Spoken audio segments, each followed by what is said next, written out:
Okay, good evening. We're calling this city council work session meeting to order. And Rochelle, we don't have anything to vote on, but let's go ahead and do a roll call. Councilmember Larson. Yes. Councilmember White. Present. Councilmember Danhon. Present. Council President Cox. Present. Councilmember Stubble. Present. Councilmember Josh Hahn. Present. Mayor Richardson. Let the record reflect that Mayor Richardson is absent, but you do have a quorum, even though it's not a voting session. President Cox. Thank you. I appreciate that. All right, we will get right into the meeting. I should note, just for anybody that might be attending virtually on Zoom, we are having some technical difficulties with our camera, which is upside down. And so we do apologize. And at this point, it wouldn't serve anybody well for us to try to spend additional time to correct that problem. So we will just move on. Okay, we will start with council updates. And if I could start with Councilman Larson. Thank you. Just a couple things here. Fremont County Solid Waste Board discussed that the Du Bois Scale House is up and operational. The Lander Scale House is completed, but the scales will not be moved until spring or till weather permits, getting a crane or excavator or something there to make the swing there. Let's see.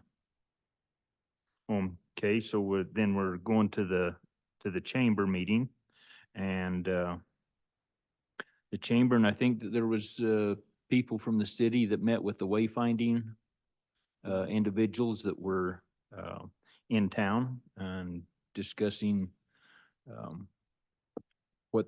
what that's going to look like, where they're going to put the signs, what kind of signs they want to utilize.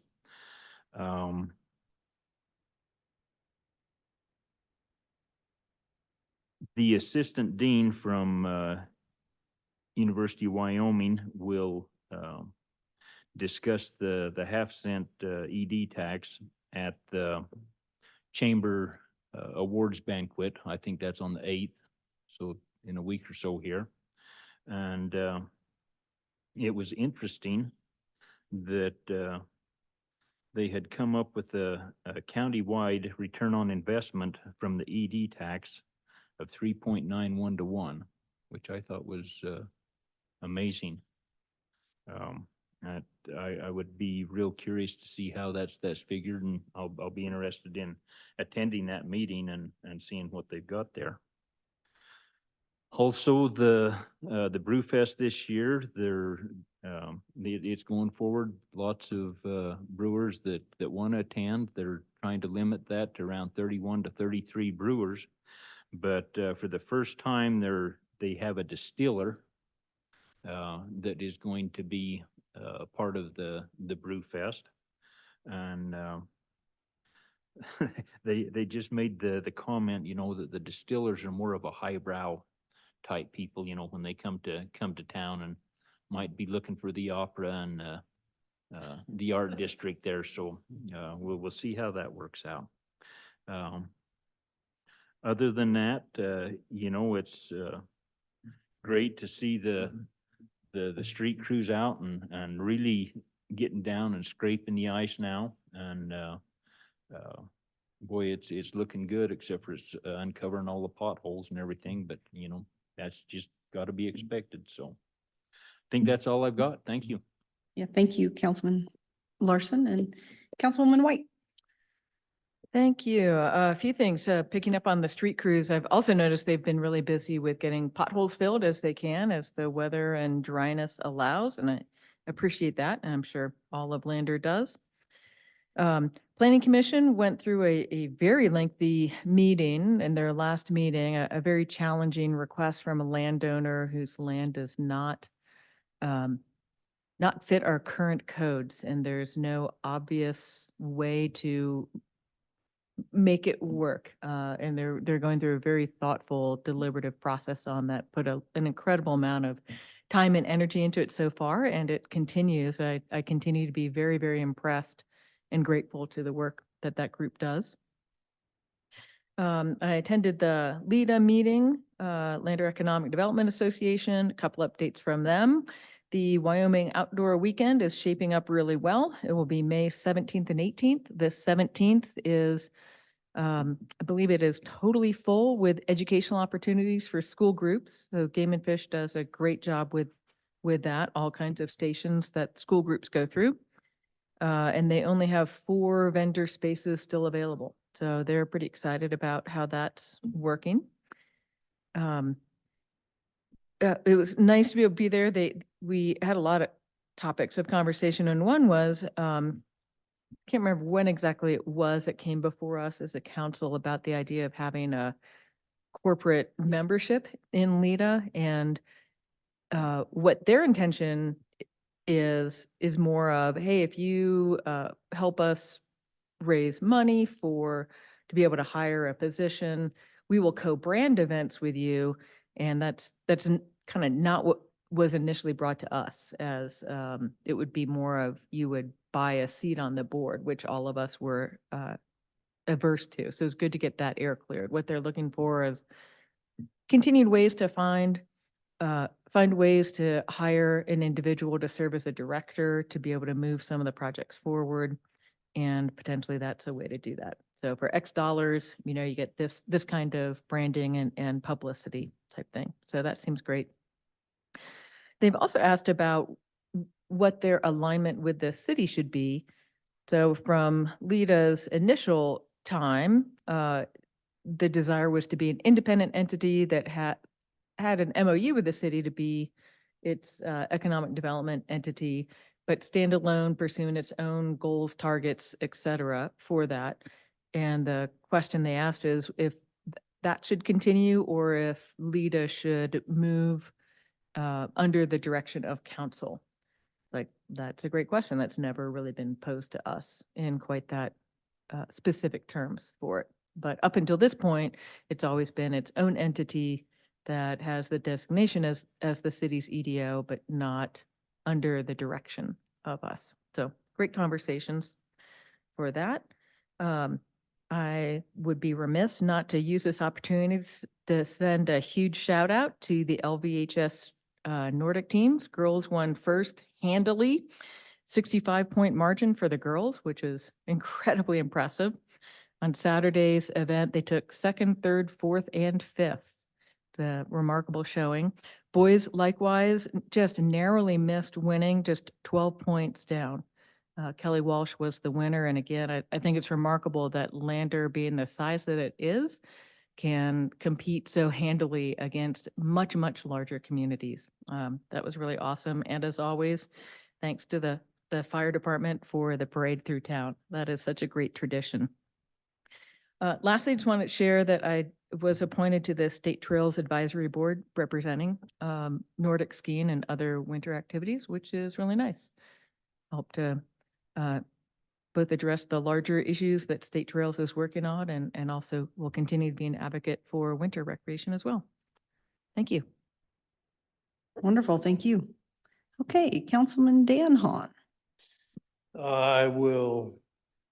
I'll echo the thank you to the city crews and congratulations to the swimmers.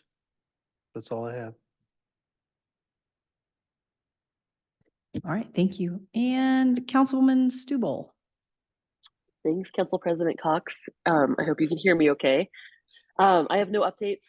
The boards of which I liaise with the council for have not met since our last meeting. They meet next week, so I'll bring those updates to our next business session. And I'll apologize for being on Zoom. It's not ideal, but I had a pretty minor cold that's left me with a cough that I really want to be able to mute instead of being in council chambers and not being able to mute it. So apologies for listening in and interacting this way. Council President Cox, since I can't even read rudimentary body language through the video, I might just raise my hand function if I want to speak. So if Regina, I don't know, or somebody who's monitoring the Zoom can watch for that function. That way I'm not just interrupting. Thank you. Thank you. All right, Councilman Josh Hahn. I have nothing tonight, President Cox. Sorry. Nothing. Okay. All right. Well, we appreciate it. And I don't have any updates either. And so we will get right into staff reports. Chief Peters. Don't have a whole lot of. So, our accidents are holding down. We're still down 41%, so we're holding fast. So January wasn't a fluke. Whatever we're doing, hopefully is working here. And our calls are down 17%. They're holding down too. So with that, and our activity's up 200% in the first 2 months this year compared to last. So everything is going the way it's supposed to right now.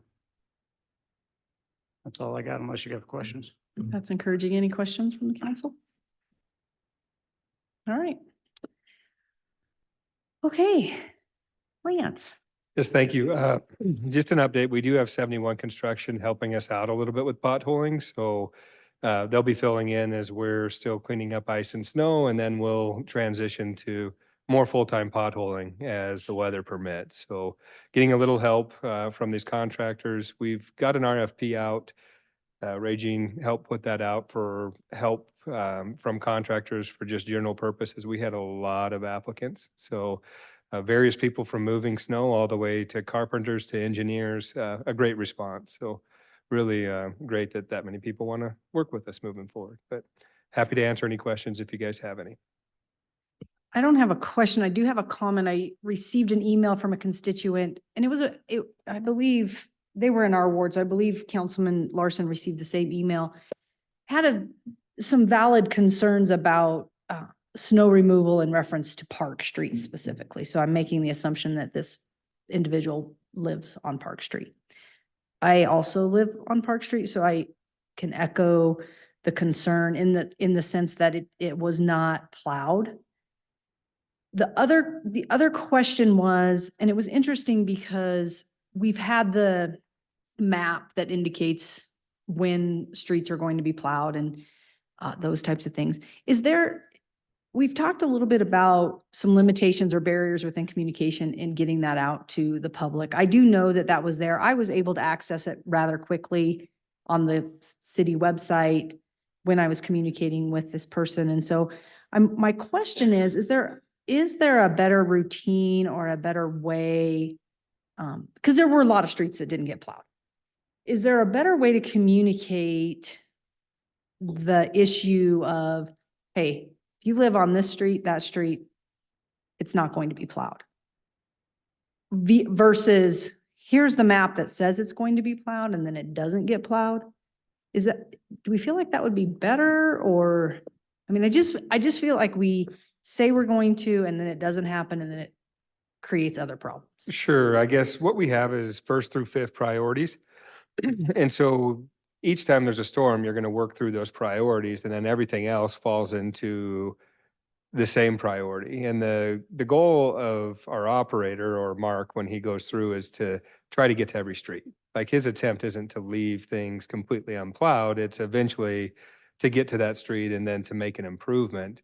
But what's happened with the ice storm is how many passes and how difficult it was to actually get ice popped out, and then the number of times that took to pass. So in normal snowstorms, I mean, it wouldn't have taken this long for the motor grader to get around.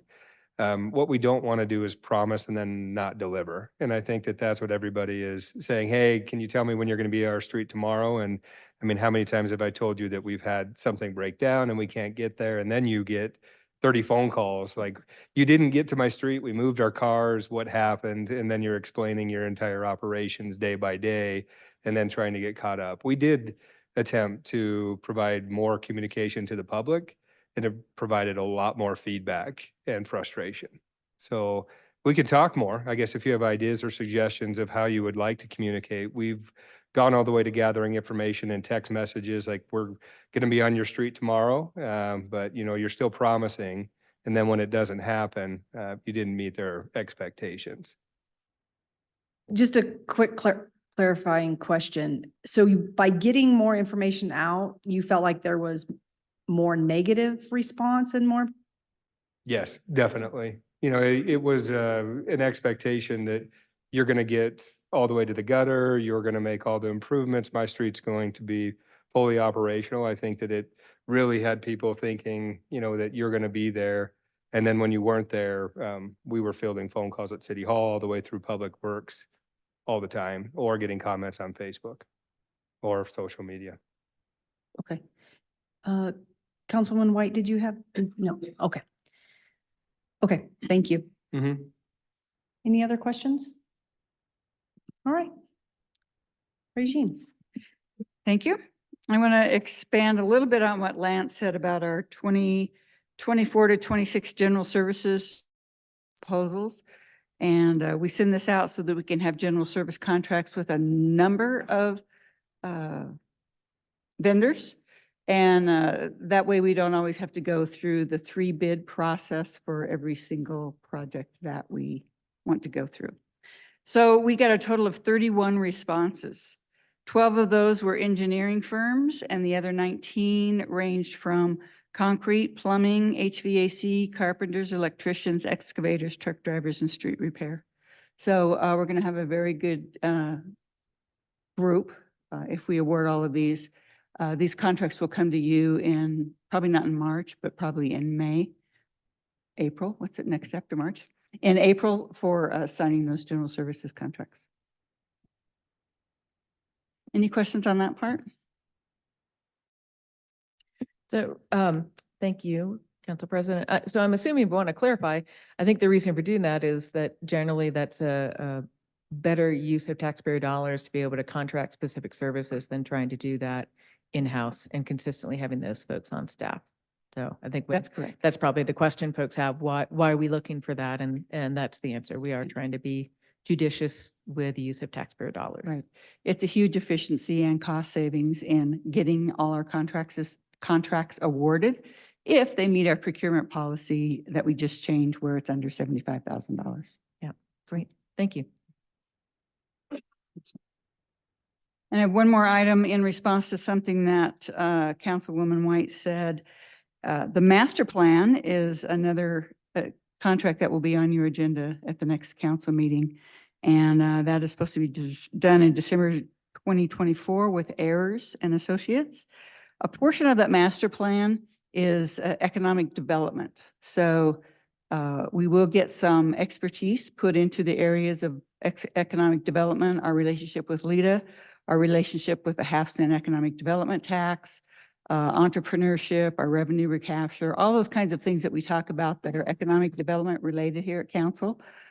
These experts will be providing us data on that and recommendations on how to go forward. So hopefully that will help the relationship between LEDA and the city.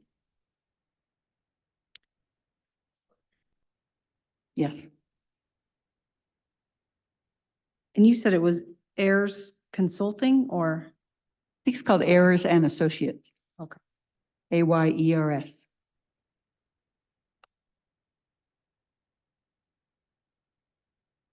Did we get a lot of interest in that?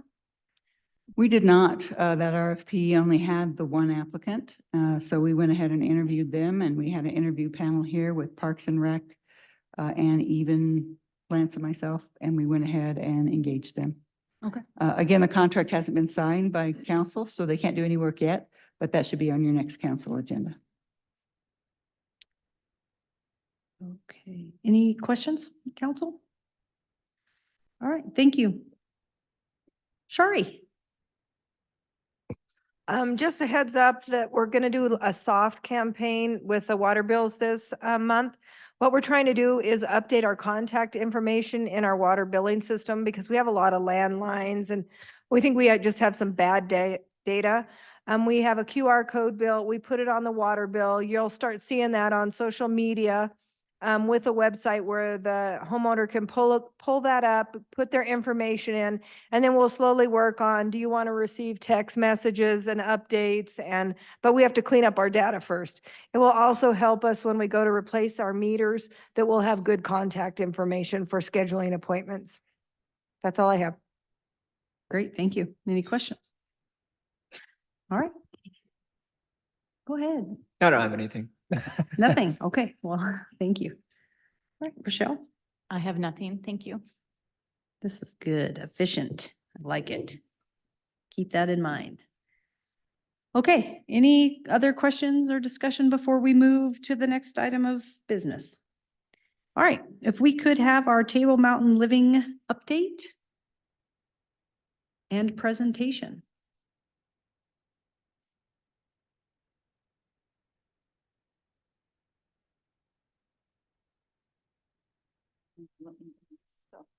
Thanks, Regina. Good evening, Madam President, councilmen and councilwomen. Can you hear me okay?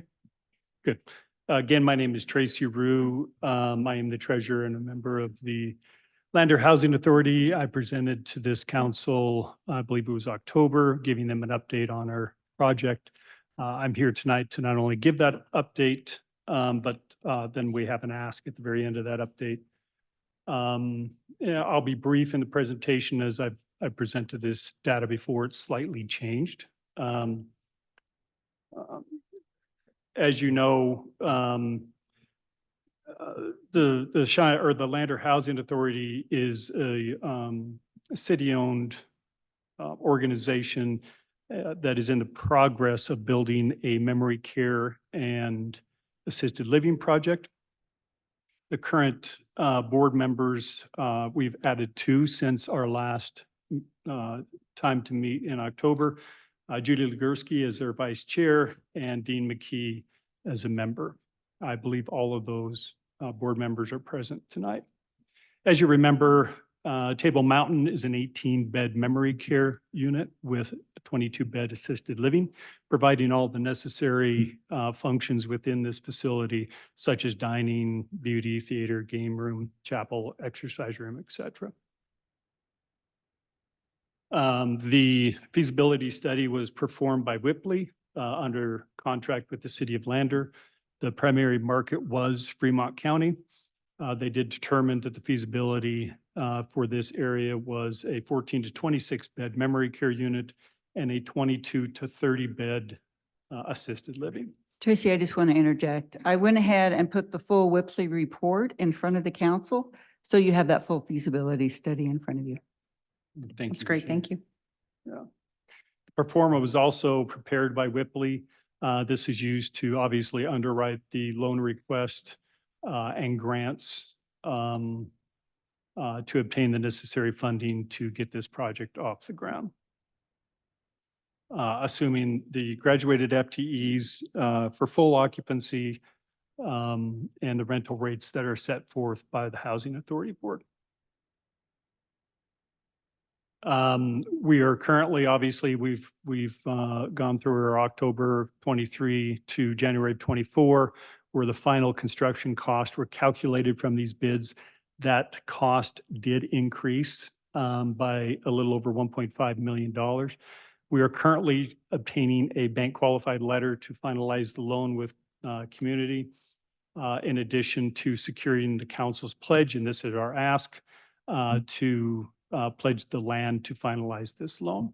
In March, we will finalize the loan and grant awards, which we are continuing to work on, which we'll talk about in a minute. Start the construction for the infrastructure in the spring to be completed this entire project by the winter of 2025. Excuse me. We did, and I'll get to that here just right now. Land values is based on 245,000.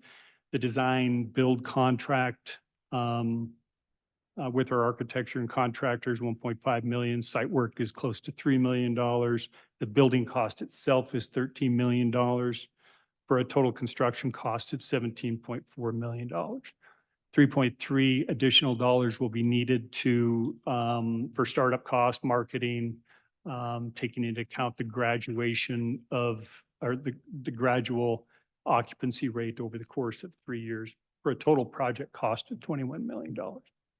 Again, that is up from the last time we talked due to construction cost and labor cost.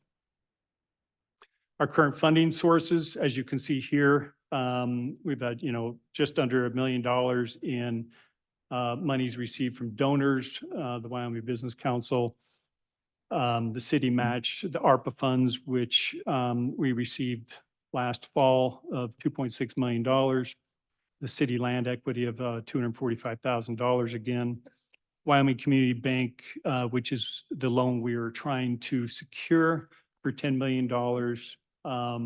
And then we have an ask, we have additional fundraising needs between now and 2026 of about $2 million. We are presenting to move, I believe it's next Tuesday on the 5th, for a grant of $750,000. Tracy, can I ask a quick question about the ARPA funding? Sure. Is that supposed to be allocated by 2025? 2026. Oh, the end of 2026. Okay. Correct, Regine. Or It actually has to spent? be obligated by December of 2024 and, October now. And it has to be spent by 2026. So it has to be obligated by September 30th, Of this year. right, as at a federal fiscal. And then when was the other date that you said it had to be? End of spent? 2026 is Okay. what has to be spent, which we would meet that. Yes, please. I just had a question on the fundraising. So 2023 through 26 on the fundraising, what happens if you don't reach the amount you're looking for? Where do we pull the funding for? that? Well, it wouldn't be good. However, given the, the value of this project, not only for Fremont County, but really the state of Wyoming, I feel very confident and the entire board feels very confident through not only philanthropic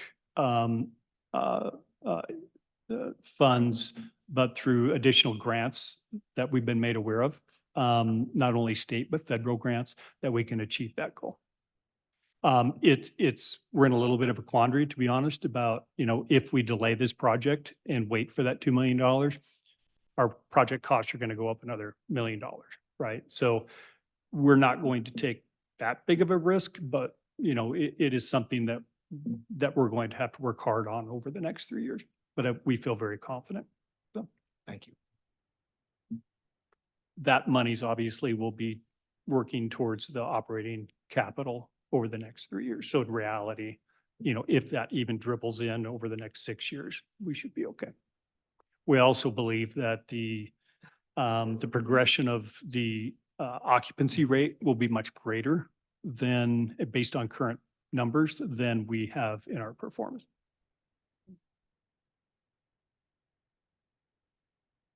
Again, total project cost, $21 million. This is also a economic development project, creating, again, as we talked about in October, 16 to 24 jobs, full-time jobs here locally. Our ask is that the city council in October, if you remember, you approved the ability for us to obtain a long-term lease for the land in which this building is going on. Wyoming Community Bank is obviously needing a letter, a qualifying letter, but they are also asking that the city put up that land as part of the collateral. And that is our ask as of today.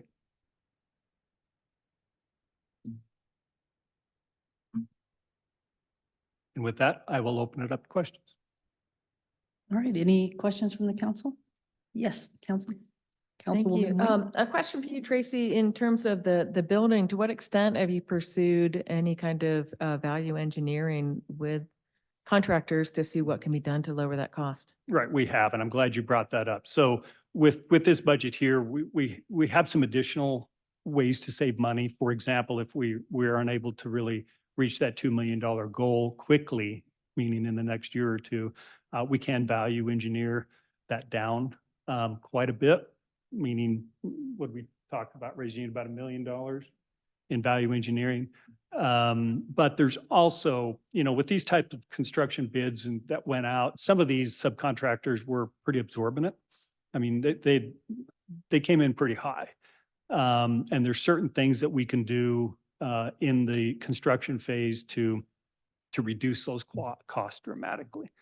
Not saying that we'll get to the 2 million, but, I think, in discussions with the board, we could easily save $500,000 to $750,000 by changing a few things, not reducing the footprint per se, but changing a few things that, you know, as an architect and an engineer, they tend to over-engineer things like this, that we can make some minor changes without reducing the quality of the building. If I may, I would like to just expand on that a little bit. We have a list of about $380,000 worth of value engineered things that we could just check off the list right now. Change of signings, don't put in a canopy, you know, don't buy a fireplace, those types of things that could go away immediately. The other changes that Tracy's talking about are field changes or rebidding things where they only received one bid and there wasn't a big competitive price there, so.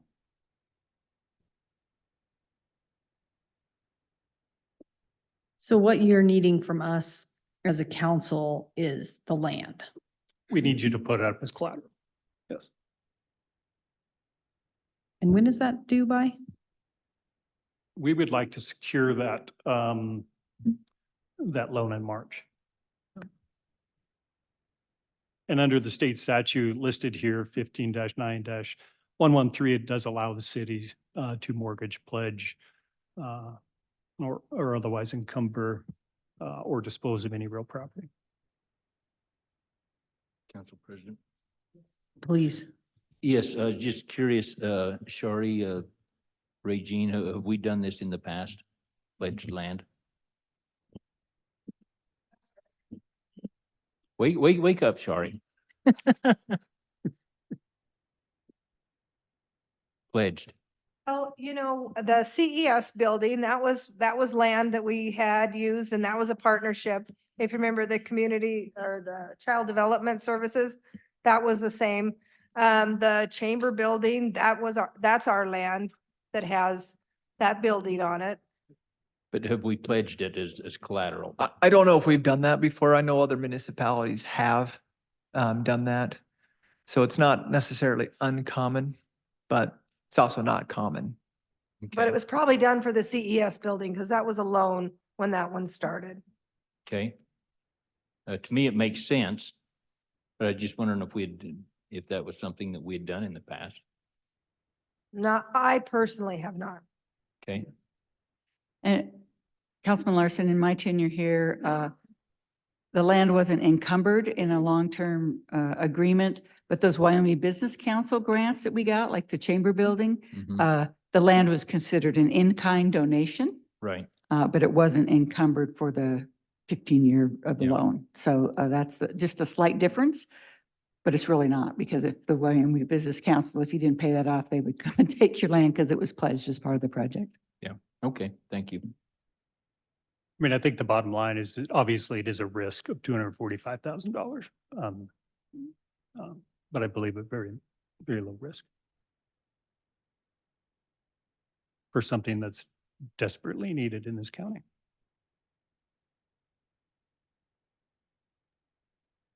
Council Okay. President Cox?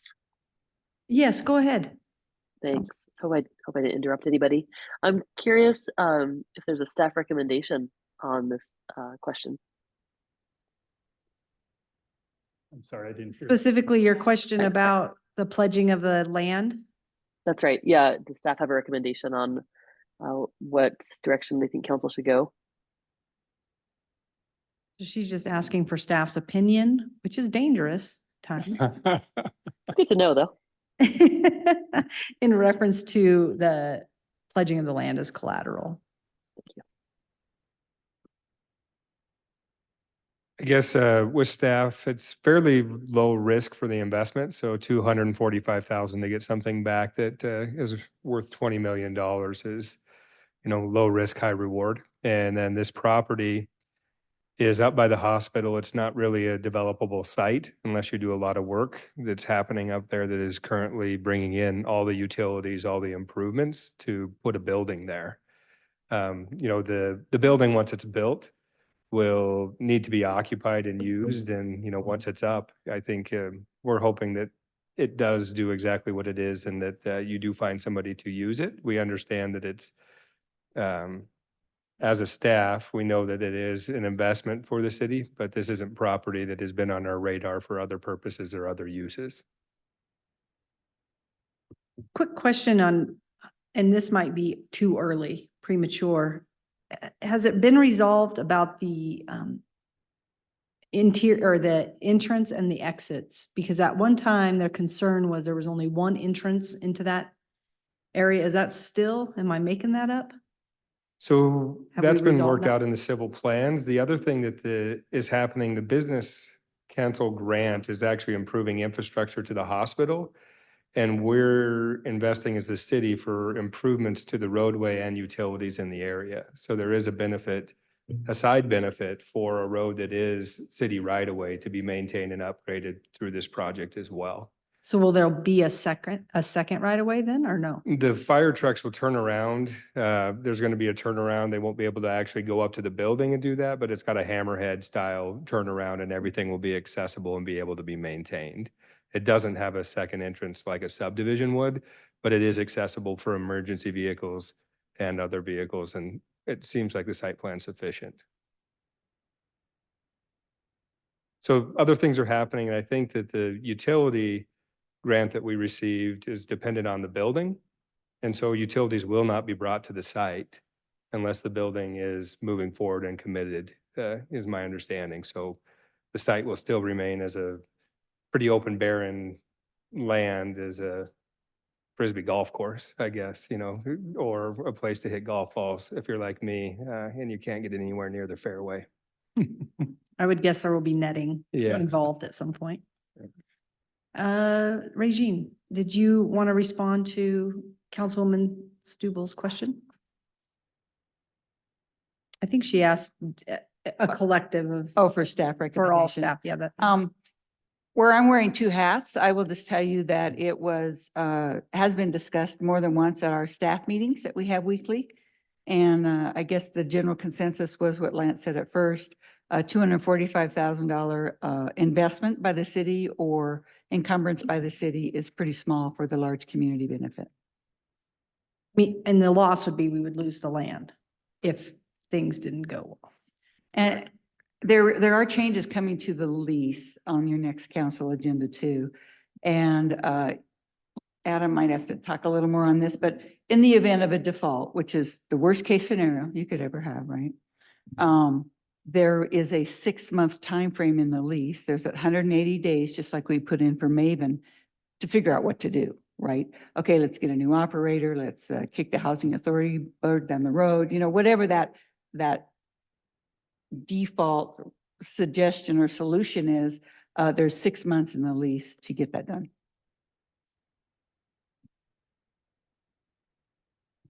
Did any of you want to respond? You know, I think one thing you got to look at and compare this to is prior council gave a 50-year lease to the hospital for $15,000 a year because they saw that as a need for the community. I think you have to think of this as the same. If you see that this is a need for the community, you might have to take some risks. I mean, the hospital being a 50-year lease and just making $15,000 a year on the land lease of that, it's probably, if we actually went with what we charged for airport hangars and that, it would be a lot more, but we're stuck in that lease, you know, because it was signed for 50 years. So I think you have to be mindful of if this is something that you want for your community, there might be some risk involved with that land portion of it. But I think you have to also look at the housing authority. It has been successful. Push Root is successful. It's full. It always has a waiting list. I'm sure at the time when that was started, people were worried that you wouldn't be able to fill it or keep it at full. But I've been on that for a few years now, and there's always a waiting list, and very seldom do they have open spots. And when they do, they're filled. My 2 cents. Thank you. Anyone else? I agree with everything everyone has already said. I mean, the biggest thing is that there's no cash that the city is going to be investing. It's just some land.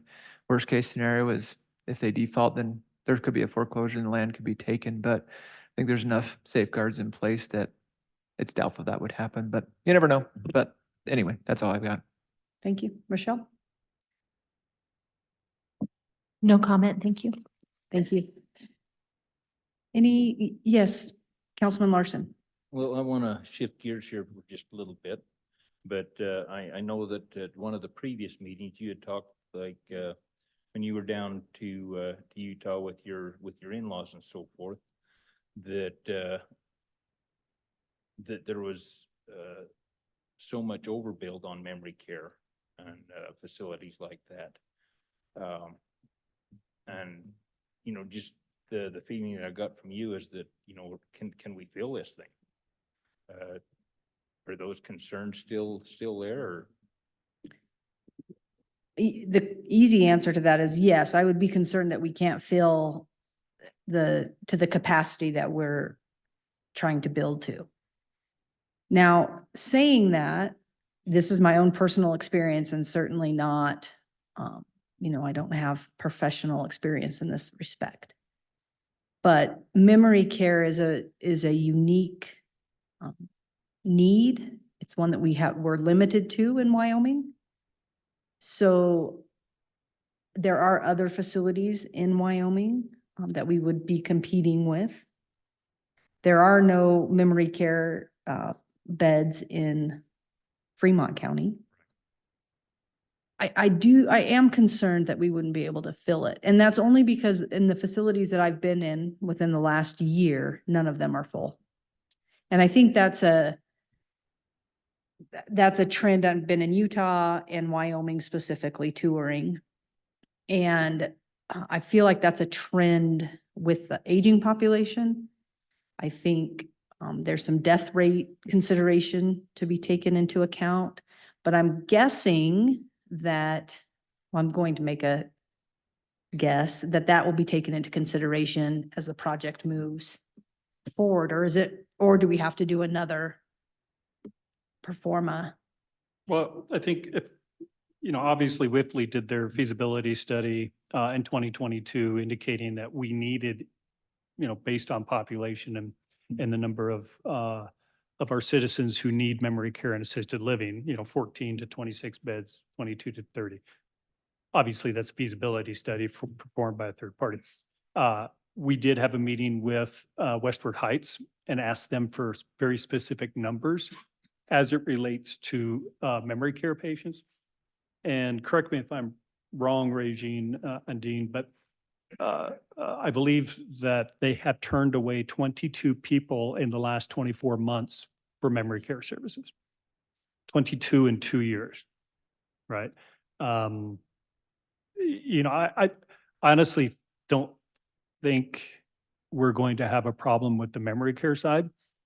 We may very well have a problem with the assisted living side, but as the board discussed in our very last meeting, that we've also designed this to convert the assisted living side to a memory care side, or at least a portion of those beds to the memory care side, right? So, you know, the big push for insurance companies, Medicare, grants, things like that, is to provide more in-home services to our elderly who are in need of assisted living, not memory care. That's a completely different animal, where there needs to be cautions or precautions taken with every one of those patients. So that's our backup as far as the assisted living. I truly believe they're both going to be filled relatively quickly, but a memory care certainly is going to be our big win here. Please, Councilman Hahn. Yes, this is a fairly steep, expensive building. So what's the cost to stay in this place? You gotta sell your soul. I mean, I'm sorry, what? so you have to sell your soul to stay in this place? I mean, what's the cost gonna be for people that are needing to get help? Well, it's certainly not cheap, right? Right.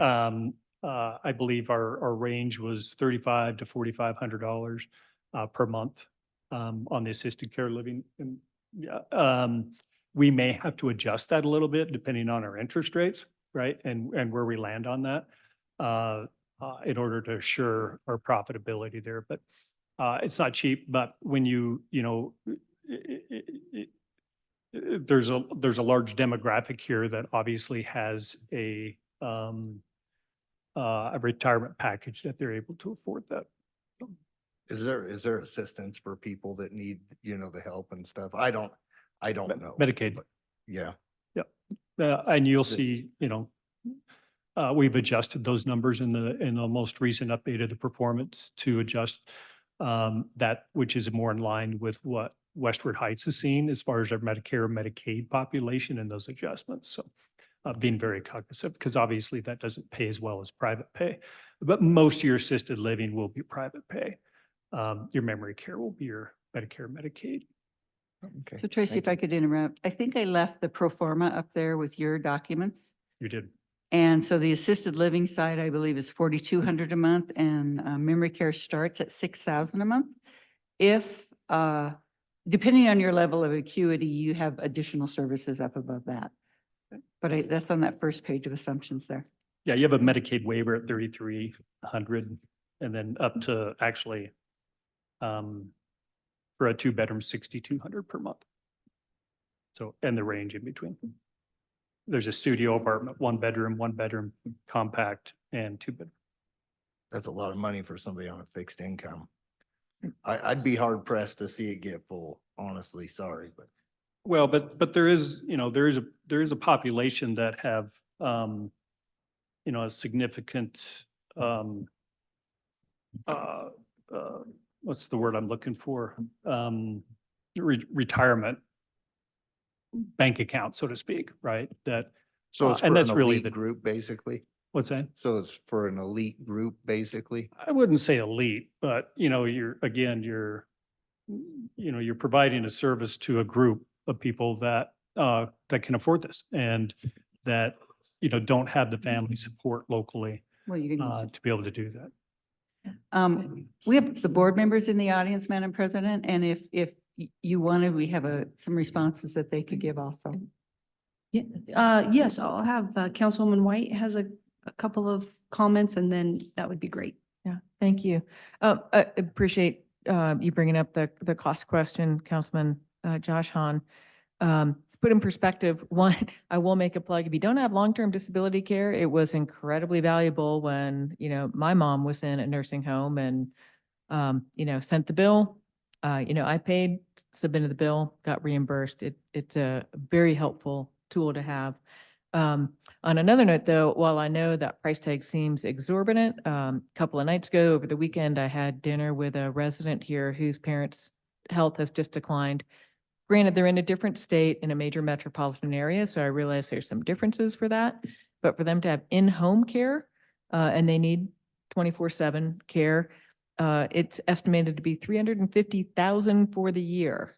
So, I get it, 6,000 is not a walk in the park, but it's also incredibly taxing for families. So the idea of having, I'm glad the facility will be receptive to federal funding for it. Not all facilities are. Some will only serve private individuals, which really makes it an elite facility. So I'm glad to see that you'll accept, and that is the plan, to be accepting federal care dollars as well. Yes, absolutely. And these individuals are not, they do need supervision, I should say, 24/7, right? Meals, housekeeping, things like that. Then the next transition might be, Westward Heights. And then, possibly the memory care side. So Fremont County would have all of their bases covered no matter what, where your acuity level is and what kind of assistance you need. And not everybody has, and again, it's not that many beds, but not everybody has family that can support them 24/7. Right. Yes, go ahead, Councilman. Yeah, I'd like to make a comment. Actually, if you were 35 to 6,000, that sounds like a lot of money, but that really is realistic these days. The rates go a lot higher than that. But I just want to say, I think that's great, pre-planning on having the flexibility to convert units back and forth as you need them. That might come in handy. I really do. I like think it that will. idea. And we do offer free Wi-Fi, Josh. So, I mean, you're saving that. I'm sorry, Councilman Hahn. And we will hear, is there a board member that wants to, and I'll just remark too, that it is expensive. But this is a comparable rate to you know, a doable rate anyway. We certainly are grateful for that. So is there a board member that would like to speak, or you feel like? I'm Dean McKee. I'm on the board of Westford Heights and Mountain Vista Retirement Center. I'm also involved with the Housing Authority. There's been some good comments since I first offered to talk a minute about rates. But what I will say is that a private pay room at Westford Heights is $10,000 per month plus. So you look at what this costs, it's cheap. We have people trying to show up to get into Westford Heights that could very well fit into an assisted living facility. And to pay this amount of money would be great. That'd be great. Medicaid, we have Medicaid patients, Medicare patients. They pay a little less than the 10,000, maybe 75% of the 10,000, but that money is reimbursed by Medicare or Medicaid. We lose money on those patients. That's not enough to pay their expenses for us. Medicaid rate was just recently increased by our state legislature, which raised our revenues by $400,000 per year. That kind of saved us. And that's been continued by the current legislative session. But it's 10,000 a month compared to 3,500. Tracy, is that what you were saying? Yeah, 30, starts at 33, goes to 62. For memory care. No, that's assisted living. Memory care is 37 to 7,700. So anyway, just a little more information on the utility costs. Thank you. We appreciate that. Any other comments? Did you have anything further you wanted to add? I don't believe so. Thank you for your time, Madam President and Councilmen and women. Thank you so much. Thank you. We appreciate it. And I think you should buy the fire pit. Or we could build one, maybe. John or Councilman Hahn will. Okay, now the discussion concerning proposed park rule resolutions 1321, 1322, and 1323. City Clerk Fontaine, is this your? Or did you just want us to discuss it? Okay. Perfect. Did you have something? I will add, though, that I know, Regine, didn't you put some suggested changes or in the Dropbox, or you had mentioned something to me? Thank you guys for coming. We do appreciate all the work you're doing. Thank you. Thank you. I did put some resolutions in the Dropbox. I'm sorry they were not with the agenda packet. The only change was at the request of President Cox, North Park has a separate resolution now. All the rules are the same except for the alcohol use and consumption that's permitted in City Park. It says is not permitted in North Park. And then the other change that you guys had discussed last time was Councilman White wanted to expand a little bit on some of the electric vehicle uses. So I do want to rely on the chief. I told him I was going to throw him under the bus. Okay, I'm ready to get thrown. So all the rules, when you talked about the electric vehicles in the park, Councilman White, the question that came up is if we start distinguishing every single electrical vehicle, YDOT has like literally that much when it comes down to that. If that's something that's important, the rules are enforceable the way they are. There's no issue in my concern. If that's something that really means something, I would recommend that we just say that no electric vehicles or devices are allowed in the park without prior permission from the city or the Lander Police Department. I think that would make it cleaner than try to distinguish between what is a motorized scooter, what is a skateboard. I think that would make the rules a little cumbersome. Thank you for that, Chief. Hearing you say what you have enforceable rules, and very workable right now, that works for me. Yeah, it was more noticing that I have seen, the motorized skateboards zipping around all over town and other things, but if you feel confident what you have is workable for you, that's all I need. That, and then to put in perspective for the council, so if you guys start discussing it, really when it comes to, since I've been here in 3 years, we've only issued 2 citations related to park activities, and that's after a long time of dealing with people or dealing with these folks, trying to get them to do the right thing. The only issue we really deal with is the camping. The camping always is a problem for us every summer, but these rules clear that up pretty well to where we don't have any issue with that. But when it comes to all the other rules, the way we deal with it is if somebody's breaking the rules, this isn't really going to be used as cite unless we absolutely have to. We normally talk to them, try to get them to do the right thing. And like I was telling you, there's only been a couple in 3 years that refuse to do the right thing. So.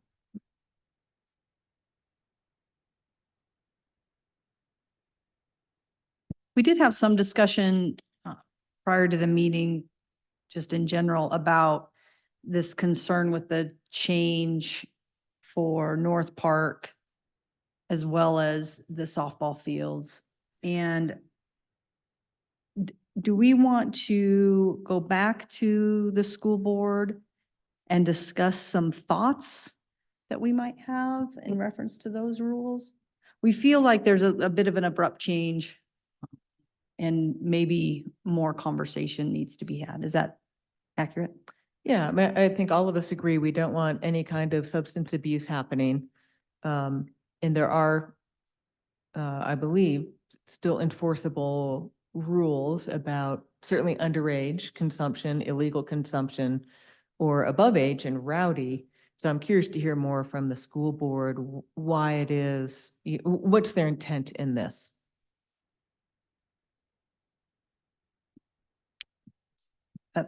That seems pretty straightforward and easy to do. Go ahead. Yep. I had a question. Have we had problems? I have a couple of questions. I think I'll start out with, if you have a barbecue, a family barbecue on North Side, and you want some beer or whatever, do you come to the city for, when you get that, do you get a permit for that? Or is there a permit for, as of now, or is it just legal?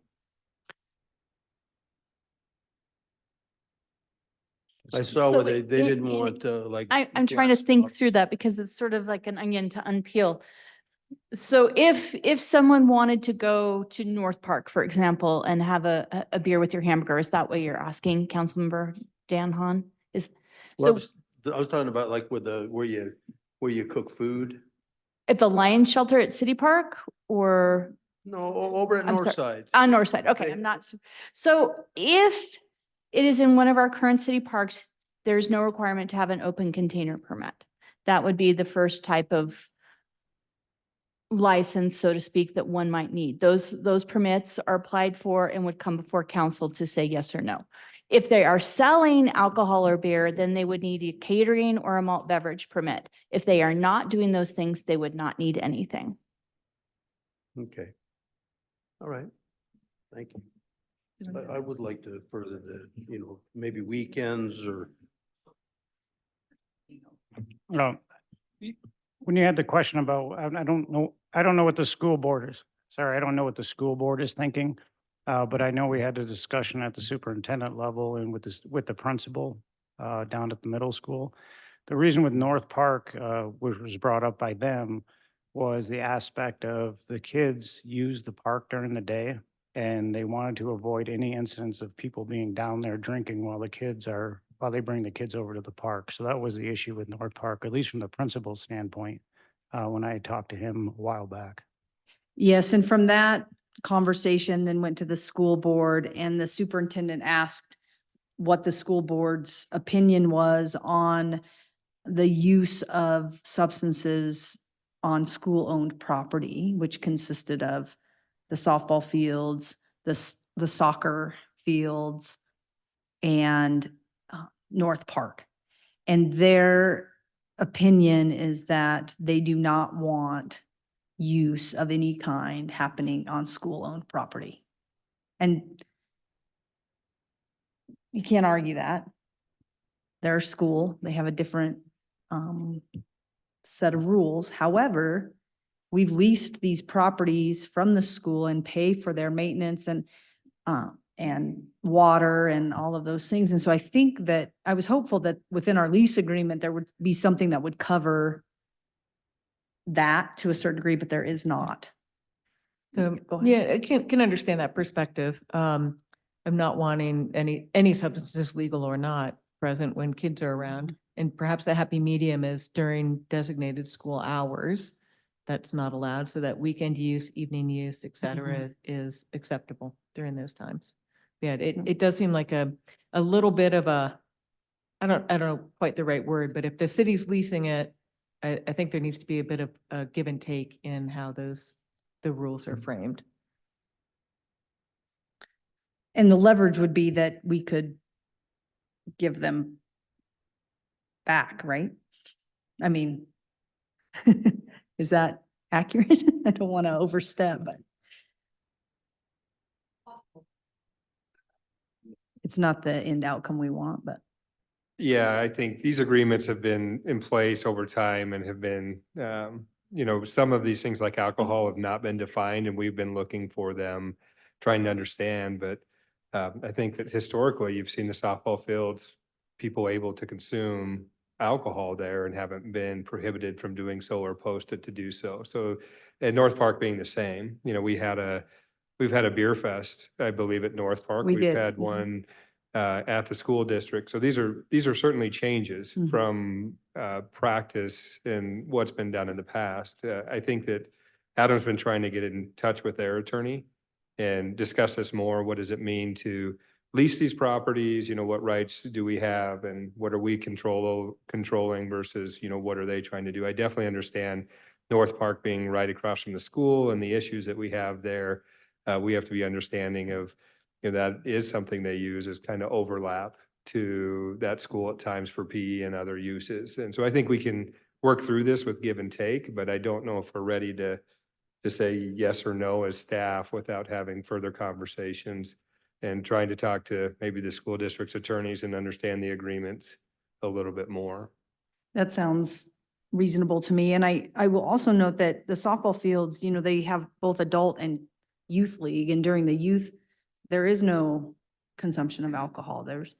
That has always been a rule and people adhere to it, and which is nice.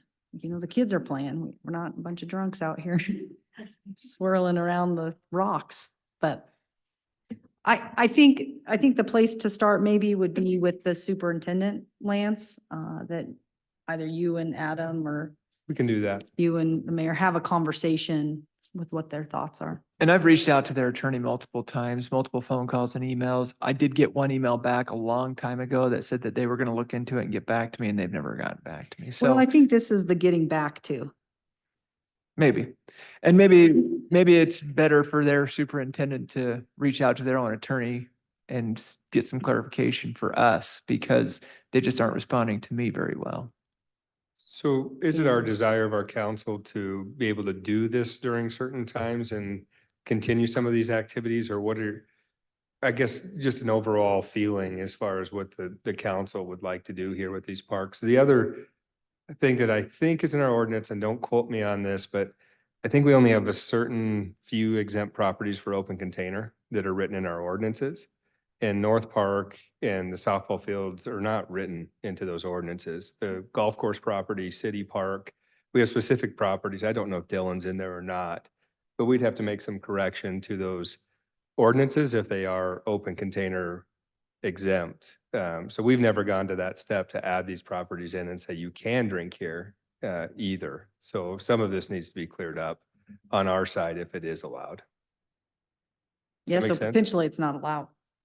Anyway, yeah, Councilman Vaughn. Yes, so does the school own like the little shelter deal where you can cook and everything down at Northside Park? Or is this all basically just the park and the softball field? They had the land, we put the improvements with taxpayer dollars on the land. So the skate park all the way through the fields, my understanding is, some of that came through donation, some of that came through city funds, but it was all taxpayer dollars that have built it from the ground up and the irrigation system and all of that as a park, but on city property Yeah. or school property, excuse me. So I would just add to that, I had occasion to look at this lease this week. It does not mention anything about alcohol as it currently is written, and it is up for renewal fairly soon.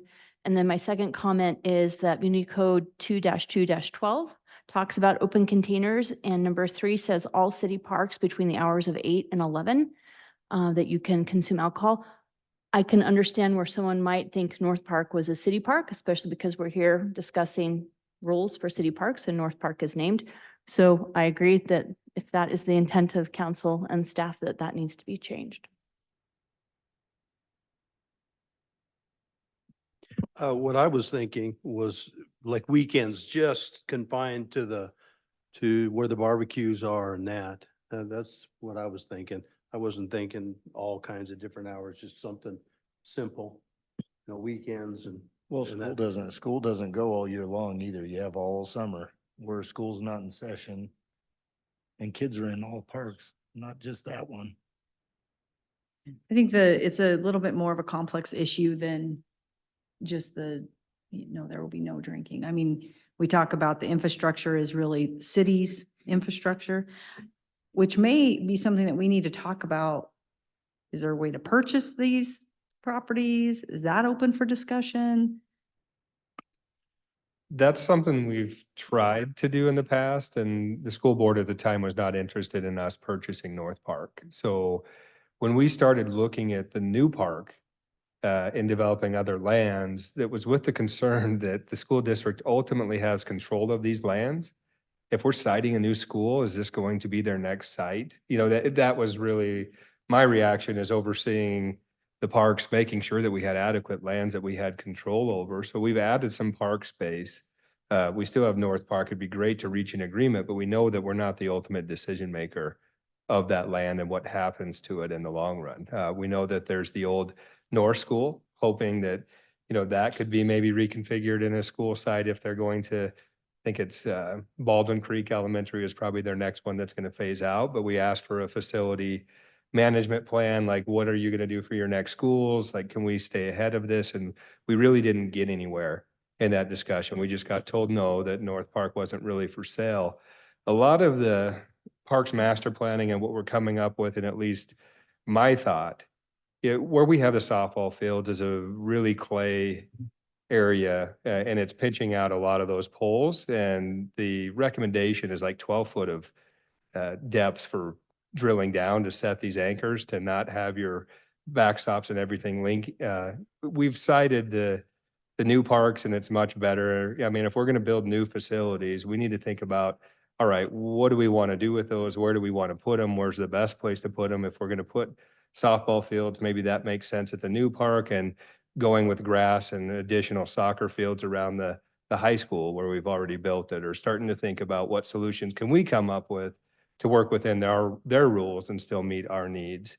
So as we work through the master planning, I think that's the sort of public feedback that we want. I think high school is still considering softball. That's also an interesting conversation. If that shows up here, they're going to need fields. Does that mean they can partner with us on rebuilding some of these facilities at that location? So there's all kinds of discussions to be had, but I don't think purchasing school property is really what they were interested in.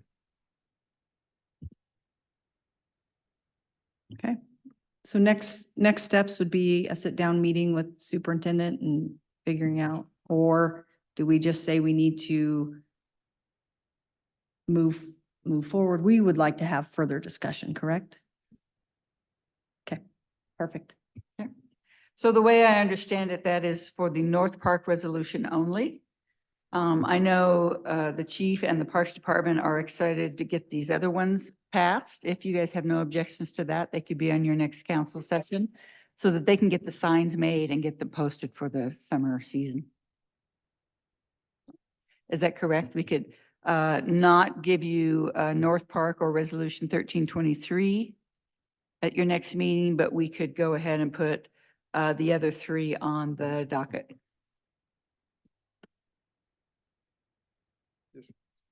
Yeah, these two are, Council President Cox. Stubble?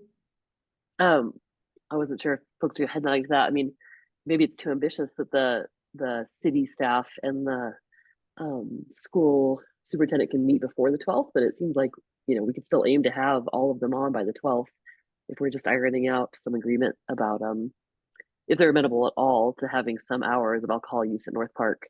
Those details might be able to come for us for the 12th to finalize. But otherwise, I'm okay with doing the rest of them and not doing this as a package deal and delaying all of them for the one. I would think that we could. Yeah, I think we meet. could meet before then and Absolutely. try to get something worked out. Yep. Great.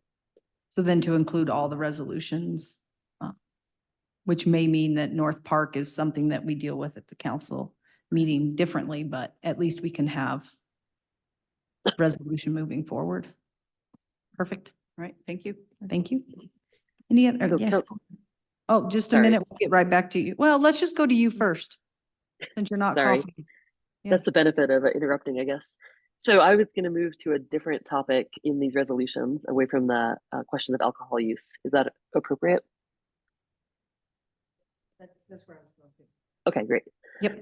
So in all of them, there's consistent language. I raised this at the last meeting about the definition of excessively loud music. So this is like subsection 6E, prohibited activities.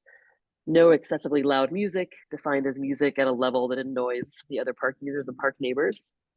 I would look to the chief to help inform my wordsmithing here, but yeah, I'm not comfortable with that we define it as if you're annoying other users, because any volume of music might annoy some users. So I was toying chief with language about no excessively loud music, defined as music at a level that is determined by Lander Police Department to be causing a disturbance, or just to be determined to be causing disturbance if well, I don't know what the if is, if somebody comes in, but I want the arbiter to be likelier to be the like park staff or the police department than other users. So wordsmithing welcome there, but I think that should be changed. Chief, did you have a comment? Noise is a dirty business when you start getting into it, because you do have a point. If we put that on there, is that going to open the door for when the city has music festivals and every single neighbor can call? And then also, I know most cities don't have noise ordinances because you have to relate that to decibel meters to truly actually define it. So I could tell you most noise ordinances are really not enforceable. When it comes down to it, you just try to work with the folks. The one catch, depending on what their music is and how their behavior is and what the crowds are, you can get into other areas to resolve that problem, but not citing for noise. So I would say leave it off if it was me. I think it's a can of worms that we're just getting into, or we could put it on there, but it's really not going to be an enforceable aspect. Councilman? Yes. Council President, and that was my concern there, is that, boy, this was just so, you know,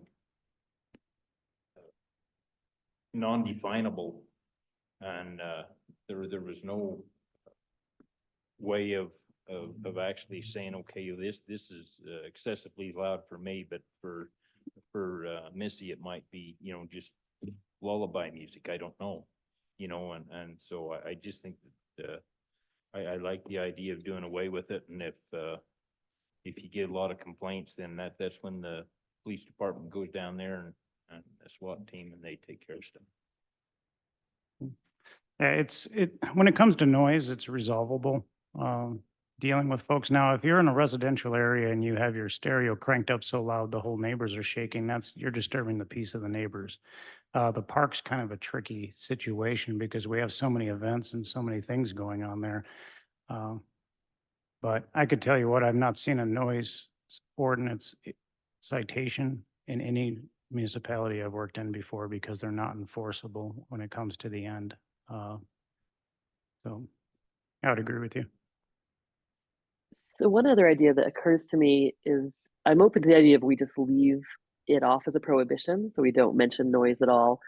The other alternative that comes to mind is instead of having it in the prohibition section, we put it like dogs and cats, animal control. We have a special subsection around music and noise, and we, instead of having an unenforceable rule, we appeal to sort of better angels and try to make it more affirmative, where we say, um, music is acceptable for individual use at a level that doesn't disturb the peace, or please respect other users when playing music. Something to So we have a rule that is, I don't know if it's a rule, but is an affirmative appeal for respect and collegiality in the park users, but we're not trying to define and determine what we can't define around decibels. And that But would Chief, work. yeah, Sorry, ahead. that would actually work because when we look at the numbers, we have a 98% compliance rate in the citizens of Lander. So 98% of folks are they're doing what they're supposed to, and they're also, if there's an issue, they're correcting. 98% of them are correcting any issues we give them too. So, we got just the 2%, the 2%ers out there. Yeah, thank you. Councilwoman White. Thank you. I was thinking a few things similar to what Council Member Stubble is saying, that I'm not sure that necessarily goes into the park rules, but certainly on signage, it would be appropriate to say, please be a responsible park user. Don't engage in activities that disturb other park users, including, but not limited to, language, loud music, et cetera, type thing. And hopefully folks would abide by that. Couple of things though on these. So I was curious, so for the animal control and pets, that it's under control for all of them except a leash for McManus. I'm not quite sure why, other than I see McManus is noted specifically as riparian habitat. Is it part of trying to avoid pet wildlife interactions, or is that just an inconsistency that continued? No, that was a specific request of the Parks Department staff, Okay. where they were trying to preserve McManus as a riparian habitat. And so the rules for McManus are different, and that's why it's on a different resolution. And then under control is just the language that's in our city ordinance that the police chief gets to enforce. So that's the language you used. But the language is different for McManus versus all Correct. the other And that was parks. specific request of the park For- staff. For So if that you guys have particular a park. different idea, that's something we could address back to the park staff. But Okay. their recommendation was Keep no it- animals, no motorized vehicles also in McManus Park, Okay, noting that it is a riparian wildlife habitat. great. Thank you. The other one is on the city park resolution, and it mentions, let me go back to that one. Just easier to pull it up again. In terms of where overnight camping is allowed. So I like that it says in the spots that are expressly designated and marked for that purpose. Makes total sense. I personally would love to see that be a very specific and limited area and not sprawled throughout the park. And so the whereby no camping is allowed in the north of the park near the playground equipment is so bloody vague. I have no idea how to interpret that. So I'd rather it just stay at the spots expressly designated and marked for that purpose, and then having signage that again is very specific and limited of where that can be. And same thing for where vehicles can be parked overnight. As someone who uses it in the morning, I literally have counted 70+ vehicles starting from between the ball fields all the way up to the turnout to the Sniffen's house, and just packed with vehicles.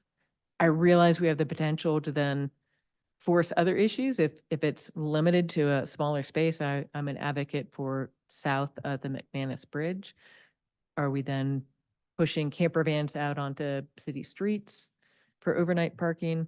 But somehow I think it'd be nice to maintain some of the use of City Park as more of a local park and not major campground during some of those really busy times. So Chief, what are your thoughts about that for? How do we not turn the streets of Lander into Sprinter van land? Well, it's kind of lander in the summer. During the daytime, it'd be impossible because of everybody going to the park. I would think with that, if it really is an issue of concern, that could be as simple as posting no parking signs. We can post that side where we don't want, if that's an issue. 'Cause I think what you're talking about is all the folks that line that whole left side. So if you wanted to see the river, you can't see the river because there's so many cars all the way down to Fremont half the time. I think the easiest way to deal with that would be to put up a no parking sign. No parking signs at any time, but the problem is with that park, and when it comes to the parking, there's limited amount of space. So when there's a lot of stuff going on at that park, people try to find a spot anywhere they possibly can. Yeah. Yeah. And I'm talking specifically about the overnight parking, where City Park turns into just extensive. I'm not kidding about cars parked from between the ball fields all the way up to Snifferins. And we could overnight. always, and So I- during activities, great, folks should be able to park wherever needed, but I'd love to see limited overnight parking. I think the solution to that would be not in the park rules, because people parking aren't going to be necessarily see the rules that are posted by the park. That would be more of a no parking at night sign, or no parking from, 9 o'clock to 6 in the morning or something like that. And then it becomes an enforceable parking aspect that we can include into our parking structure. Yeah, that makes sense. And probably later, if we're saying activities can go on till 11, no overnight parking from 11 to 6 a.m. or something like that. That would be my preference, but I am curious to hear other council members' thoughts. It is an interesting comment. What's your thought about the parking that occurs on the west side of the road closer to the park by the horseshoe pits? Do you have a thought about those? I mean, that seems like where a lot of folks park for tent camping. But there's also a lot of other vehicles there as well. Yeah. I think my comment about south of McManus is more seeing the folks, and again, including me, who were taking a walk in the morning, and I'm traipsing over people, sleeping on the sidewalk, cooking breakfast there, brushing their teeth, great that folks are here and enjoying Lander, but it'd be really nice to maintain some of the inner, within Lander nature element of that. Council President Cox. Yeah, go ahead. Thanks. I would second Councilwoman White's suggestions for that.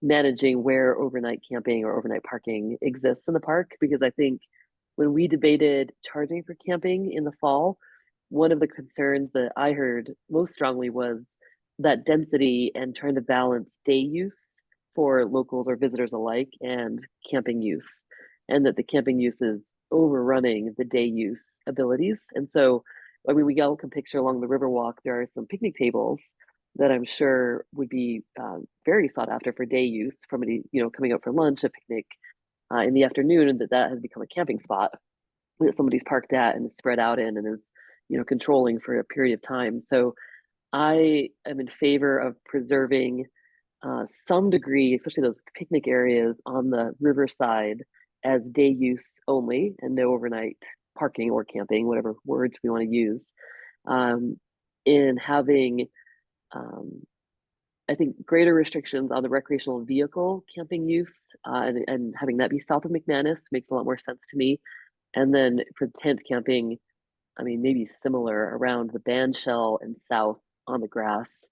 And that would, I think, give a nice balance point for camping is still allowed in the park. We certainly want to have and welcome campers, but want to be able to have day use that is also promoted. And I think that will reach a wider variety and a wider population of people in that park. So I hear you, Chief, that maybe we don't put that into the rules in this resolution, and that this is something we achieve through signage, but wanted to second the attempt to lessen the density of camping and overnight parking in that balance point.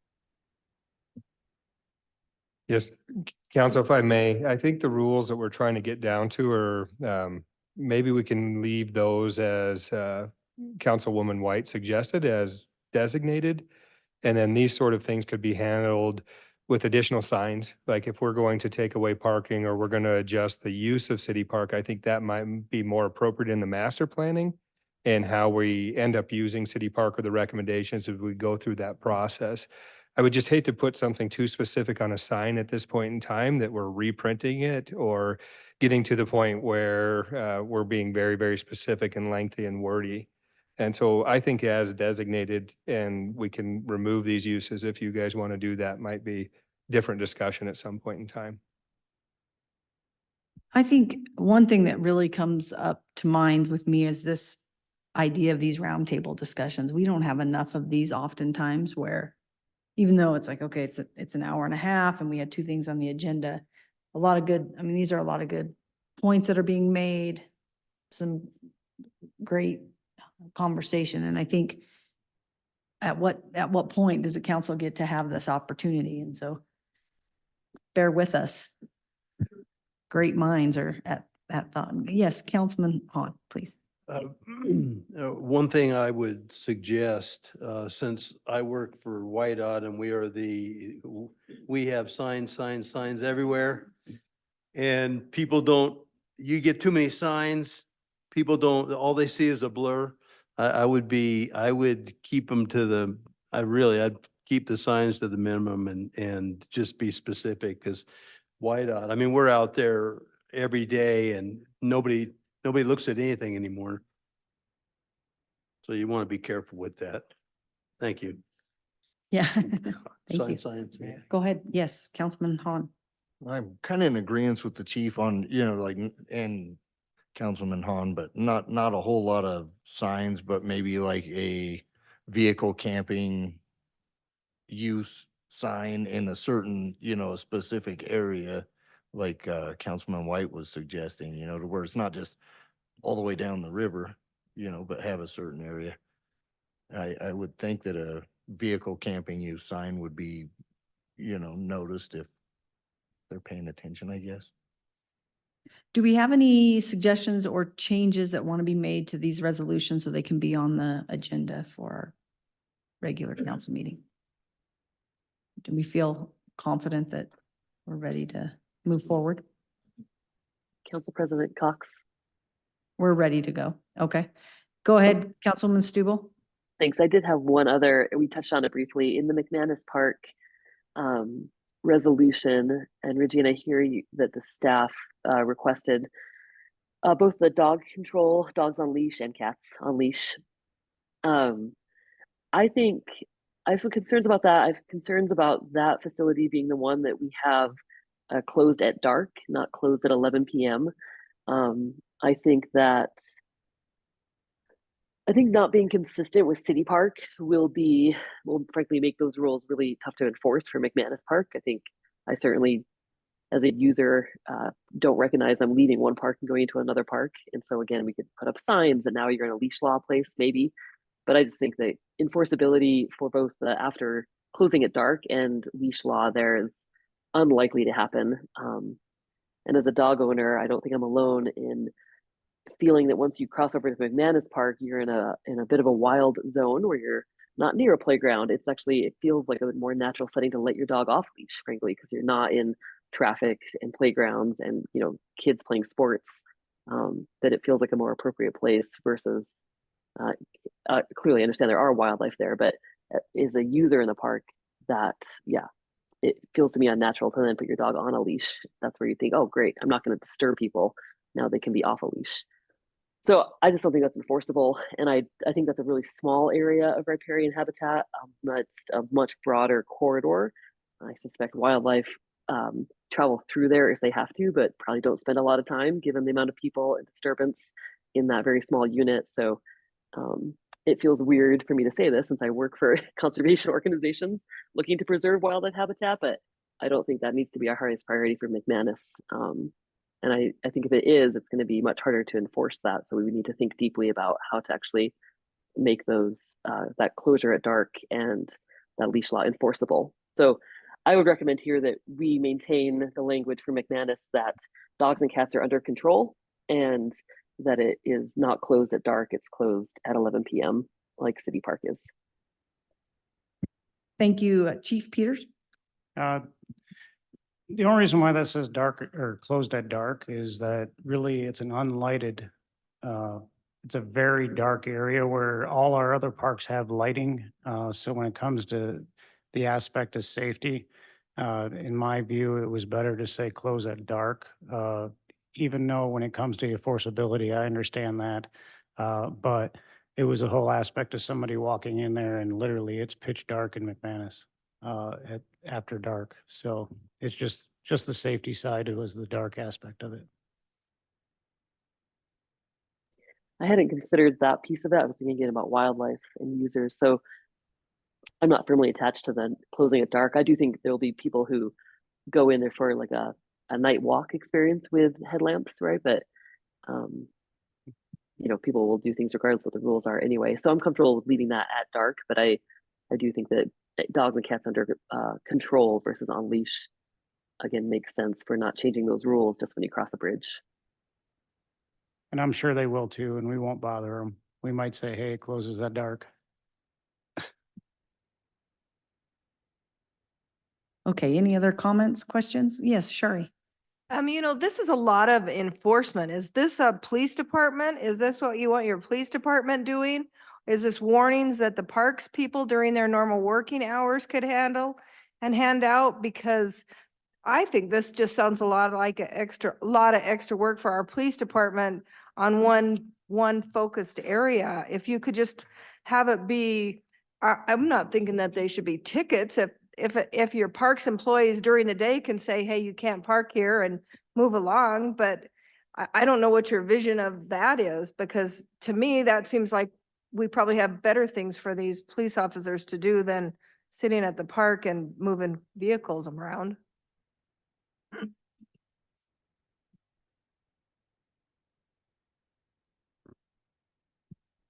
Did you want to respond or I Actually, I mean, we're not going to be sitting at the park enforcing all of them, but it gives us the ability to enforce, which is nice. That's the aspect of what's happened with the parking or the camping. The camping's been an absolute nightmare in the last couple of years because we kind of had a little bit of enforceable stuff going on and our ordinances and the rules weren't clear enough. So at least, I mean, we're not going to be sitting there spending a majority of our time at the park, but if we do go for an issue, we have the ability to get a resolution with folks one way or the other because it's actually set of what we can do. And I just wanted to echo from our staff, these aren't coming as recommendations that we're dealing with a lot of issues within our parks with people. I think the chief is right on when he says it's a very small percentage of people not following the rules. And our staff on a day-to-day basis manage themselves in these situations very well. I don't think they need another set of rules. To be honest, to make this work, it is those few minor cases that we're really dealing with and the abuse of the camping mostly is why these are coming about. And then having rules posted just to assist with the understanding for the public, what is allowed and what is not allowed within those parks. But we aren't seeing an overwhelming lot of problems. And I've always told our park staff, if we are, you know, we can adjust or do something different, you know, and come to the council at that point. But that's not where this is coming from. That and on that note, the parks crews do an awesome job. They deal with the majority of stuff that goes on out there.